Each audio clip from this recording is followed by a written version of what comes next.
All right, good morning. Okay, so there's a bunch of there's a whole lot of things going on. There are 3 uniform complaint processes that are happening right now. One is in the Altaloma School District, one is in the Etiwanda School District, and one is in the Upland Unified School District. And this is a practice that has been going on for many years, and that is charging preschoolers for a public education. All 3 school districts, which is Upland, Altaloma, and Etiwanda, they all admit it's an educational program with curriculum. You cannot charge for that. CDE clearly states you cannot charge for that. What went awry in the Etiwanda School District is when Beth Freer, Charlene Sprague, and Jeannie Tabalazzi had decided to take transitional kindergarten students and regress them, place them the grade below their legal grade, and put them in preschool. And then they had them be taught by early childhood education teachers with a non-multiple subject credential. And it's interesting, so we've already gone over this, I don't have to go through it again, but I have a letter from the CTC. It is very clear. It states, I do not have a multiple subject credential. I do not teach TK. That is a done deal. It doesn't say, maybe you can, maybe you kind of, maybe if Etiwanda says 3 step backwards, put them there, enrichment, not enrichment. It says, you cannot teach TK, period. It also states that pre-K is its own grade. Transitional kindergarten is a part of a 2-year kindergarten, and it is not a part of pre-K. They did it for 2 years, the years between 2022 and 2024, until I started to blow the whistle, and then they decided to make me into a problem. And that's how it went. So here we are. I filed 3 uniform complaint processes, which the CDE is requiring me to do. Both Ms. Smith, Carmen Day, Sprague, they all did the same things. They all tried to deflect.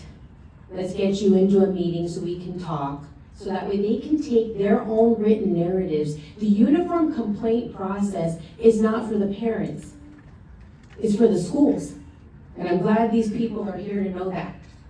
So when the school district automatically denies this uniform complaint process, they're gonna say, let's go upstairs to our little room upstairs and you can do an appeal. And then they're gonna deny you again. Let's not do that anymore. Let's let the parents know that they can go straight to the CDE and skip the impartial process, because the school districts are out to protect themselves. Because the one process here that we have to think about is the fact that we bring kids to school to learn. So when you take students and you regress them backwards and say it's enrichment, it's not. It led to sexual assault allegations in my classroom, is what it did. It led to retaliation against me for reporting. And it led to all this here we are now.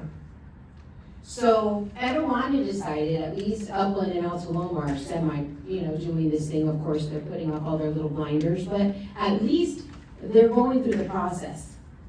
I sent a letter to their attorneys, FFF, and I'm sure I'll be waiting for their denial, and then I'll pen it back to the CDE, where it's at least a little bit less impartial. Etiwanda decided, I got the letter from Carrie Ruzicka from CDE way back in September. I was carbon copied in the email. Ms. Sprague decided to ignore it. And then when I sent them a letter saying, hey, what's going on? It was already 2 months later, and said, you've got 5 days to submit your concerns. I punted it back to the CDE, so I'm waiting for them.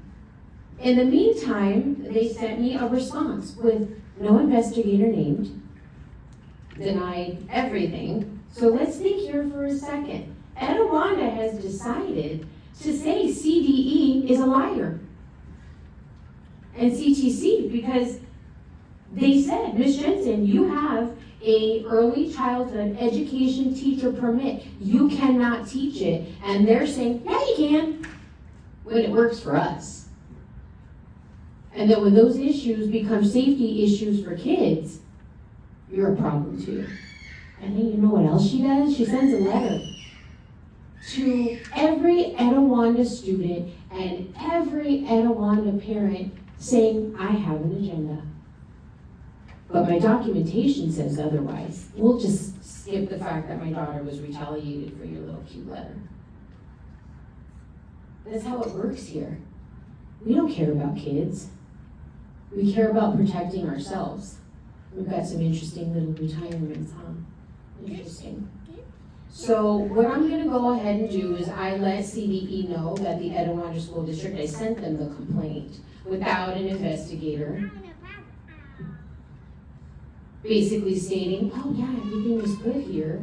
Interestingly enough, the Etiwanda School District, after my complaints, they shut down the TK program. We also took attendance on Google Docs off the legal recording attendance system. There's a lot of things to see here. I've got the documentation. Most of it is provided by Etiwanda. Luckily, it put Sherry Smith and Carmen Day on the plate too. And Carmen, I did not say that TK students were regressed. I said you were charging students for preschool. So I need to make that very clear. So we really need to take a look at this. It's shocking to me that I have to keep coming back and repeating this stuff over and over again, and the behaviors get worse. When do you decide to say, hey, we've got some trouble going on here. Maybe we should take a peek. And for once, parents, listen up back here. Maybe for once we'll put the kids first. Maybe for once we'll put the politics aside and do the right thing. But they don't. The proof is in the pudding. Because like I said, from the very beginning, the one thing that any school district wants to do is to educate students. Anytime you enrich a child, you do not enrich them backwards. It doesn't take a genius to figure out there was something funny going on here. So I'd like to see, instead of you guys putting in your phony little agendas and putting up all the blockades for the uniform complaint process, do the right thing. But the issue is money. It always comes to that, doesn't it? I emailed Mrs. Smith last night to ask for a board meeting. One meeting is recorded, one meeting isn't. Whatever works for you guys is the thing. There's no consistency. We do need a new superintendent. Hopefully not one that's pre-chosen. We need to make a change of the students first. It needs to stop.